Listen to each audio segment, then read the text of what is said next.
নারীর ক্ষমতায়নের লক্ষ্যে আপনারা জানেন যে সারা দেশব্যাপী বর্তমান সরকারের পক্ষ থেকে যুগান্তকারী কার্যক্রম গ্রহণ করা হয়েছে। তার মধ্যে একটি কার্যক্রম হচ্ছে ফ্যামিলি কার্ড বিতরণ, যেটি ইতিমধ্যে সারা দেশে প্রচণ্ড রকমের আলোড়ন সৃষ্টি করেছে।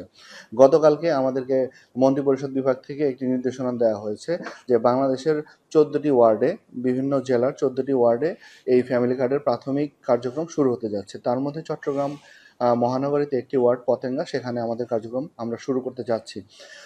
ইতিমধ্যেই আপনারা জানেন যে বাংলাদেশের প্রায় 4 কোটি পরিবার, তার মধ্যে 50 লক্ষ যারা অতি দরিদ্র পরিবার, তাদেরকে ফ্যামিলি কার্ড দেওয়া হবে। প্রাথমিক একটি কার্যপরিধি দেওয়া আছে, সেখানে সেই যে কমিটি কাজ করবে, আমরা শুধু এই কমিটির উপর নির্ভর করব না।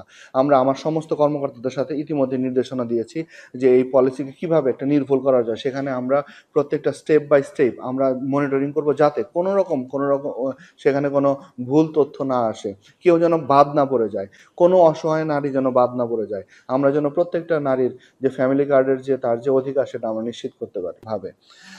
আমরা আমাদের যে ওয়ার্ডটি সিলেক্ট করা হয়েছে সেটি নিয়ে ইতিমধ্যেই আমি সংশ্লিষ্ট কর্মকর্তা, সমাজসেবা কর্মকর্তাকে সকালে ডেকেছি, তার সাথে কথা বলেছি, যাতে একটি নির্ভুল একটি চিত্র তৈরি করতে পারি আমরা, যারা আসলে সত্যিকারেই দাবিদার এই কার্ড পাওয়ার জন্য, যারা আসলে সত্যিকারেই অসহায় নারী, তারা যে এই পরিবারটি কোনোভাবে যেন বঞ্চিত না হয়, এবং সেখানে যেন কোনো ধরনের কোনো প্রভাব, কোনো রাজনৈতিক দল মত নির্বিশেষে আমরা এই কাজগুলো করব, এবং একটা স্বচ্ছ এবং নির্ভুল একটা তালিকা আমরা তৈরি করতে বদ্ধপরিকর, এবং সেটির জন্য আমরা কাজ করে যাচ্ছি। এবং আজকেও এই বিষয়টি নিয়ে একটি সমাজ কল্যাণ মন্ত্রণালয়ের সাথে একটি জুম মিটিং আছে, সেখানে হয়তো আরও বেশি